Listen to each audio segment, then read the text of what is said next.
কাশফোঁটা শরতের শারদীয় দুর্গোৎসবকে পরিপূর্ণ রূপ দিতেই মন্দিরগুলোতে চলছে পূজার প্রস্তুতি। আর মাত্র কিছুদিন পরই স্বর্গলোক থেকে মর্তে আসছেন দেবী দুর্গা। তারই ধারাবাহিকতায় প্রতিমা শিল্পীর সুনিপুণ ছোঁয়া আর রং তুলির আঁচড়ে দেবী দুর্গার আনন্দ সুন্দর রূপ দিতে দিনরাতভর প্রতিমা তৈরিতে ব্যস্ত সময় পার করছেন মৃৎশিল্পীরা। পূজা উপলক্ষে কুমিল্লা জেলায় এবছর 818টি মণ্ডপে অনুষ্ঠিত হবে দুর্গা মায়ের আর্চনা। এছাড়াও দুর্গাপূজায় অপ্রীতিকর ঘটনা এড়াতে নিরাপত্তা জোরদার করেছে জেলা প্রশাসন ও আইন শৃঙ্খলা বাহিনী। স্থানীয় কারিগর ছাড়াও বিভিন্ন স্থান থেকে কারিগরবৃন্দ কুমিল্লায় এসে তৈরি করছেন মাটির প্রতিমা। প্রতিটি পূজা মণ্ডপের জন্য তৈরি করা হচ্ছে দুর্গা, লক্ষ্মী, সরস্বতী, কার্তিক, গণেশ, অসুর, সিংহ, মহিষ, পেঁচা, হাঁস, সর্পসহ বিভিন্ন প্রতিমা। ইতোমধ্যে প্রতিমার কাঠামোর মাটির কাজ প্রায় শেষ, শুরু হয়েছে রং ও সাজসজ্জার কাজ। এদিকে প্রতিমা তৈরির প্রয়োজনীয় উপকরণের দাম এবং কারিগরের মজুরি বেড়ে যাওয়ায় সঠিক দাম পাচ্ছে না বলে জানান কারিগরেরা। ঠাকুর বানাইতে যে পরিশ্রম, আমরা সেই পরিশ্রমিক মালিকও পায় না, আর মালিকও আমাদের দিতে পারে না। মালিক দিতে পারে না কেন? একটা বাঁশ কিনতে গেলে যে বাঁশটা আগে ছিল 300 টাকা, সে বাঁশটা এখন 500 টাকা। আগের যে রেট সেই আছে, কিন্তু আমাদের মালের দাম বাড়ছে, কিন্তু মূর্তির দাম বাড়ে নাই।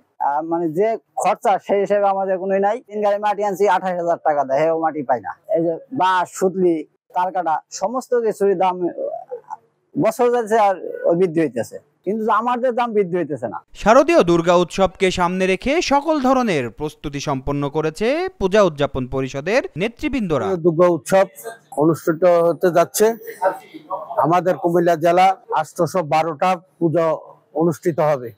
আমরা আমাদের সমস্ত প্রস্তুতি শেষ করেছি। আমরা ডিসি সাহেবের সাথে এবং এসপি সাহেবের সাথে আমরা মত বিনিময় সভা করেছি। আমরা এই মত বিনিময় সভার পরিপ্রেক্ষিতে সন্তুষ্ট হয়েছি যে এবারকার পূজাতে আমাদের কোনো সমস্যা হবে না। আমরা সুন্দর এবং সুশৃঙ্খল ভাবে, শান্তিভাবে আমরা পূজা অনুষ্ঠান করতে পারবো। আইন শৃঙ্খলা বাহিনীর উপস্থিতি নিশ্চিত সহ প্রত্যেকটি পূজা মণ্ডপের সিসি ক্যামেরার দায়িত্বে থাকবেন উপজেলা নির্বাহী কর্মকর্তা।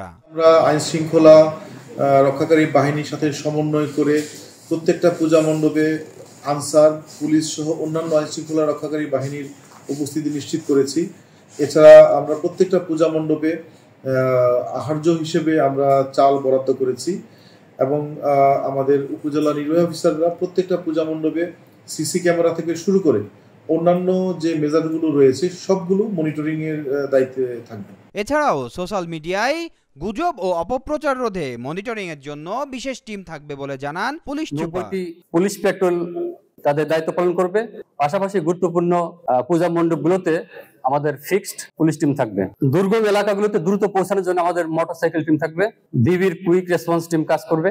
গোয়েন্দা তথ্য সংগ্রহের জন্য আমাদের ডিএসবি পুলিশের সদস্য সাদা পোশাকে নিয়োজিত থাকবে। পূজার ভেন্যু কেন্দ্রিক চুরি, ছিনতাই, ইভটিজিং কঠোর হস্তে দমন করা হবে। পূজায় আগত পূজারী ও দর্শনার্থীদের নিরাপত্তাকে সর্বাধিক গুরুত্ব আমরা দিব।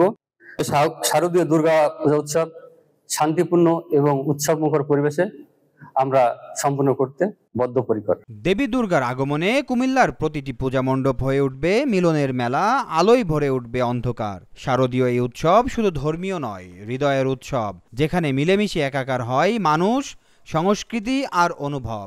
মাতৃ আরাধনার মাঝে খুঁজে পাওয়া যাবে নতুন আশার আলো। অশুভের বিনাশে জেগে উঠবে শুভবোধের প্রতিচ্ছবি। Aminul Islam, Asian television.